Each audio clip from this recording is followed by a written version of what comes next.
জান মানে কি এবং এই আরবি ভাষার উৎস কি? এটাকে বলা হয়ে থাকে লুগাতুল আগদাদ। অন্যভাবে বলতে গেলে এর দ্বারা কোনো কিছুর প্রতি অনুমান করা বোঝায়। আর স্পষ্টতই আপনি যখন অনুমান করেন, আপনি নিশ্চিতভাবেই তা জানেন না। আপনি জানেন না যে আপনি কি নিয়ে কথা বলছেন। কিন্তু জান বলতে এটাও বোঝায় যে আপনার অনুমান এমন এক পর্যায়ে পৌঁছেছে যে আপনি এতে নিশ্চিতভাবেই আপনার মনকে মানিয়ে নিয়েছেন। এটা আসলে দুটি অর্থকে একত্রে বোঝাচ্ছে। যেমন কোরআনে ভালো অর্থে এটাকে ব্যবহার করা হয়েছে, আল্লাযীনা ইয়াযুন্নুনা আন্নাহুম মুলাকু রাব্বিহিম ওয়া হুম লা ইউকিনুন। তারা নিশ্চিতভাবে বিশ্বাস করে যে তারা তাদের মালিকের দেখা পাবে। এটাও এক ধরনের দৃঢ় ধারণা। ঈমান গ্রহণের পূর্বে তাদের অনুমান ছিল, আমি কি আমার মালিকের সাথে দেখা করতে পারবো? কি জানি, সত্যি হলেও হতে পারে। কিন্তু ঈমান গ্রহণের পর এটা স্থায়ী হয়, এটা দৃঢ় বিশ্বাসে পরিণত হয়। আল্লাযীনা ইয়াযুন্নুনা আন্নাহুম মুলাকু রাব্বিহিম। বিপরীত দিকে আবার এমন মানুষও আছে যারা এমন বলে যে মৃত্যুর পর আমাদের জীবিত করা হবে না। ওয়ামা ইউবলিগুনা ইল্লা দাহর ওয়ামা লাহুম বিযালিকা মিন ইলম ইন হুম ইল্লা ইয়াযুন্নুন। তারা বলে মৃত্যুর পর আবার আমাদের জীবিত করা হবে না, এবং আল্লাহ বলেন তারা শুধু অনুমান করছে।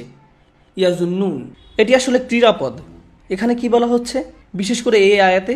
এর অর্থ হলো, প্রথমত আপনি কারো ব্যাপারে অনুমান করেছেন, আমি তাকে পছন্দ করি না, লোকটা কেমন যেন। কেউ মসজিদে প্রবেশ করছে, ওকে দেখে বললেন, দাড়ি দেখো, আস্তাগফিরুল্লাহ, ওই লোকটা প্যান্ট পরে আছে, কুফফারদের মতো পোশাক পরে, কি সমস্যা লোকটার? আপনি একজনকে দেখেই সাইজ করে দেন। আপনি কোনো রায় দেননি লোকটির ব্যাপারে, তবুও জানেন যখন সময় পার হতে থাকে এক পর্যায়ে নিশ্চিত হয়ে যায় যে ওরা সবাই এরকম, ওরা ওই রকমই। সব আফ্রিকানরা এরকম, সব সেনেগালরা এরকম, সব নাইজেরিয়ানরা একরকম, বাংলাদেশিরা একরকম, সব টার্কিশরা এরকম। আমি ওদের সকলকেই জানি। তুমি আসলে জানো না ওদেরকে, আমি জানি। আর এটাই জান, আপনি এত নিশ্চিত, আপনি এতটাই বিশ্বাসী আপনার অনুমানের উপর। আর এটাই জান, আল্লাহ তাআলা বলছেন ইজতানিবু কাসীরাম মিনাজ-জান। এই ব্যাপারটা শুধু জাতির উপর না, এই কাজটি ঘরের মধ্যেও হয়। স্ত্রী এক কথা বলল, আমরা ধরে নেই সে খারাপ কিছু মিন করেছে। হাজব্যান্ড একটা কথা বলল স্ত্রীকে, সে অনুমান করে নেয় সে তাকে নিয়ে ঠাট্টা করছে। আজকে ডিনার খুব ভালো হয়েছে, হাজব্যান্ড বলল। ও, তোমার আজকেও ভালো লাগেনি তাই না? আমি জানি তুমি আসলে এটাই বোঝাতে চাচ্ছ। না না, আমি বলছি খুবই ভালো হয়েছে। না না, আমি জানি তুমি কি বোঝাচ্ছ। এটাই জান, আপনি টেলিপ্যাথিক না। আপনি জানেন না আরেকজন আসলে কি বোঝাচ্ছে। আপনি শিখুন কিভাবে ভালো ধারণা করা যায়। জান এতটাই খারাপ আকার ধারণ করতে পারে, যখন দুজন মানুষ হেঁটে যায় আর একজন আসসালামু আলাইকুম বলে, আরেকজন বলে ওঠে ওয়ালাইকুম আসসালাম। আমি আসলে বুঝতে পারছি তুমি সালাম দ্বারা কি বোঝাচ্ছ। তুমি আসলে দেখতে চাচ্ছ যে ওয়ালাইকুম আসসালাম বলি কিনা, কারণ তুমি বোঝাতে যাচ্ছ তুমি আমার থেকে ভালো। ওইভাবে সালাম দিয়েছে কেন? কি বলো, ও তো শুধু সালাম দিয়েছে। না না, ও কীরকম চোখে আমার দিকে তাকাচ্ছিল, আমি এর মানে বুঝি। শ্রোতাদের মধ্যেও এমন কিছু মানুষ আছেন যারা ভাবছেন যে সে কেন আমার দিকে এইভাবে তাকাচ্ছে। কেউ কি তাকে আমার ব্যাপারে কিছু বলেছে? আমি এর আগেও একই ধরনের বিষয়ে খুতবা দিয়েছি, যেটা ছিল সুন্দরভাবে নম্রভাবে কথা বলা সম্পর্কে। ওয়াকুলু লিন্নাসি হুসনান। সম্পূর্ণ খুতবাটি ছিল নম্রভাবে কথা বলা নিয়ে, কারণ আমাদের এটাই দরকার। আমাদের সম্পূর্ণ আয়াতটির প্রয়োজন নেই, শুধু ওই অংশটুকুই জরুরি, কারণ আমরা তাতে খুবই দুর্বল। তো আমি যখন ওই বিষয়ে খুতবা দিচ্ছিলাম, যার একটি অংশ ছিল অনুমান করা নিয়ে, মানুষের সাথে সুন্দরভাবে কথা বলা নিয়ে, পরে এক ভাই এসে আমাকে বললেন যে কে তোমাকে এই খুতবা দেওয়ার জন্য কত টাকা দিয়েছে? কেউ কি তোমাকে আমার সম্পর্কে বলেছে? কি অবস্থা দেখুন। এটি হচ্ছে জান। আপনি চিন্তাই করতে পারেন না যে কেউ আপনার ভালো বলছে। আপনি চিন্তাই করতে পারেন না যে কেউ আপনাকে প্রস্তাব দিচ্ছে, কোনো উপদেশ দিচ্ছে, কিন্তু আপনাকে ছোট করার জন্য নয়, আপনার গৌরব ধূলিসাৎ করার জন্য নয়, অপমান করার জন্য নয়, বরং আসলে আপনার ভালোর জন্য। যদি জান বড় হয়ে যায়, তবে আমরা কখনোই একে অপরকে ভালো উপদেশ দিতে পারবো না। আমি আপনার নিকট একজন ভাই হিসাবে বলতে পারবো না যে আমি আপনার একটা বিষয় নিয়ে উদ্বিগ্ন, কারণ আপনি আমার ব্যাপারে এত বেশি অনুমান করে রেখেছেন যে আপনি আমার উপদেশ নিতে প্রস্তুত নন। আপনি ভাববেন যে আমার হয়তো অন্য কোনো উদ্দেশ্য আছে, আর আপনি তখন তা গ্রহণ করবেন না। আর এই জান শুধু আমাদের পারিবারিক বা সামাজিক কর্মকাণ্ডেই সীমাবদ্ধ নয়, বরং আমাদের আর ইসলামের দোয়াত এবং উলামাদের মধ্যেও বিরাজমান। কেউ হতে বলে যে ওই উলামার কথা শুনবো না, অমুক দিন সে অমুক কথাটি বলেছিল, তার মানে সে অবশ্যই খারাপ, তার খারাপ উদ্দেশ্য আছে। দেখুন, আমাদের উলামারা নবী নন, আমাদের দায়ীরাও নবী নন। আল্লাহ রসুল সাল্লাল্লাহু আলাইহি সাল্লামের পরে যে কোনো ব্যক্তিই তার বক্তব্যে ভুল করতে পারে, কারণ তারা সকলেই সাধারণ মানুষ। সব সময় এই সম্ভাবনা আছে যে কোনো স্কলার হয়তো কোনো কিছু বলবেন আর সেটা সম্পূর্ণ সঠিক হবে না, অথবা আপনি তার সাথে একমত হতে পারছেন না। যদিও আপনি স্কলার নন, তারপরও আপনি তার একটি কথার সাথে একমত নন। তার মানে এই না যে তারা যত ভালো কাজ করেছে অথবা ভবিষ্যতে করবে সবই বৃথা গেল। আপনি শুধু তাদের একটি কথার কারণেই তাদের তাচ্ছিল্য করতে পারেন না, কোনোভাবেই পারেন না।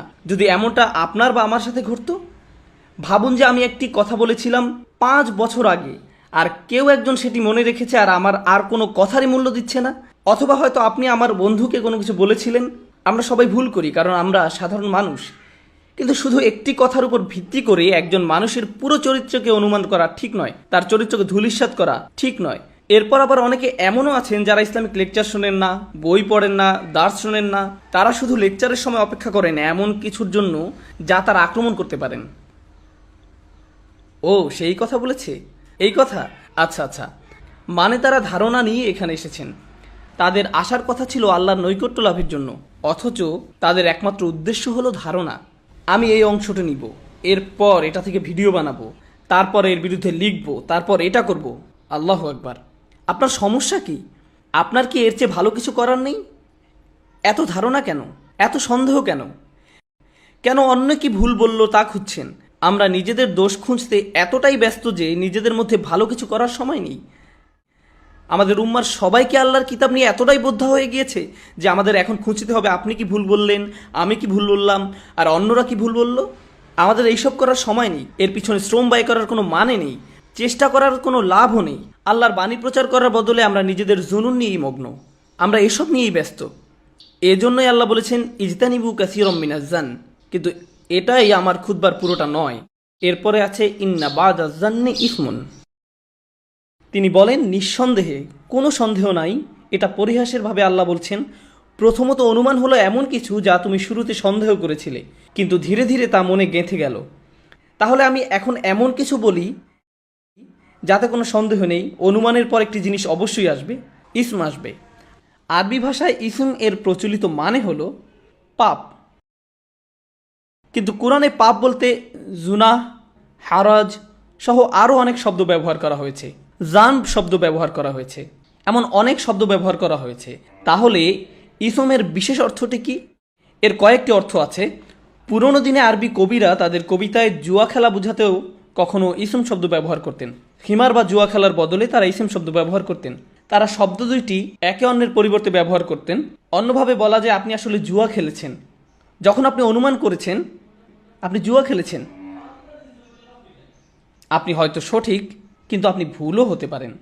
আর আমাদের দিনে যদি কোনো কিছু স্পষ্টতই খারাপ থেকে থাকে তা হলো জুয়া খেলা। কবিরা আরও একটি ক্ষেত্রে ইসম বা পাপ শব্দটি ব্যবহার করতেন, সেটি হলো অ্যালকোহল বা মদের পরিবর্তে। আমরা মদ খেয়েছিলাম, এর পরিবর্তে তারা বলতো আমরা ইসম পান করেছিলাম। মানে অন্যের প্রতি ধারণা করা এমন অবস্থায় যেতে পারে যে আপনি এতে মাতালের মতো হয়ে উঠবেন, আপনি আর ঠিক মতো চিন্তা করতে পারবেন না। মাতালরা যেমন উল্টাপাল্টা কাজ করে বা উল্টাপাল্টা কথা বলে, আর যারা মানসিকভাবে এমন হয়ে যায় তারা মাতালের মতোই হয়ে যায়, তারা যেন এতে নেশাগ্রস্ত হয়ে পড়ে। এমনই হয় তাদের সাথে। ইন্না বাদাজ জান্নি ইসমুন আল ইসম বিমা লা জাযাআ কাযালিক। ইসম শব্দটি ক্ষতিপূরণ অর্থও ব্যবহার করা হয়, মানে এটা যেমন তেমন কোনো পাপ নয়, এটা এমন পাপ যার জন্য আপনাকে ক্ষতিপূরণ দিতে হবে। আপনি এর মূল্য দিবেন আর বাকিরা এর প্রতিফলন দেখবে। এটা এমন নয় যে ফেরেশতারা লিখে নিল, কেউ দেখলো না, শুধু শেষ বিচারের দিন তা দেখা যাবে। না, আপনি এই দুনিয়াতেই এর কুপ্রভাব দেখতে পাবেন। আপনি এখানেই অনুমান করার কুপ্রভাব দেখবেন। ভ্রাতৃত্ব নষ্ট হবে, সংসারে ফাটল দেখা দিবে, কারণ লোকজন অনুমান করে যে অন্যের মনে কি আছে। পুরো জাতি হয়তো যুদ্ধের জন্য প্রস্তুত হবে কোনো একটা অনুমানের কারণে। কতগুলো রাজনৈতিক স্ক্যান্ডাল হয়েছে অনুমানের উপর ভিত্তি করে। কোনো একটা গুজব রটলো অমুক নেতা এই কাজ করেছে, কোনো প্রমাণ নেই, কিন্তু মানুষ এর মধ্যেই রাস্তায় মারামারি শুরু করে দিল, মানুষ মরতে শুরু করলো, ব্যবসা বাণিজ্যের ক্ষতি হলো, কিন্তু কোনো দেশের তাতে কিছু যায় আসে না। আসল কথা হলো গুজবের উপর ভিত্তি করে, একটি জানের উপর ভিত্তি করে কিছু মানুষ মারা গেল। এটা কতটা গুরুতর তাহলে? এটা শুধু ব্যক্তিগত বা সামাজিক ক্ষতিই করে না, পুরো দেশ ধ্বংস করতে পারে, পুরো জাতিকে শেষ করে দিতে পারে। উদাহরণ হিসাবে বলা যায় আমরা অনুমানের উপর ভিত্তি করে যে যুদ্ধে গিয়েছিলাম তার কথা।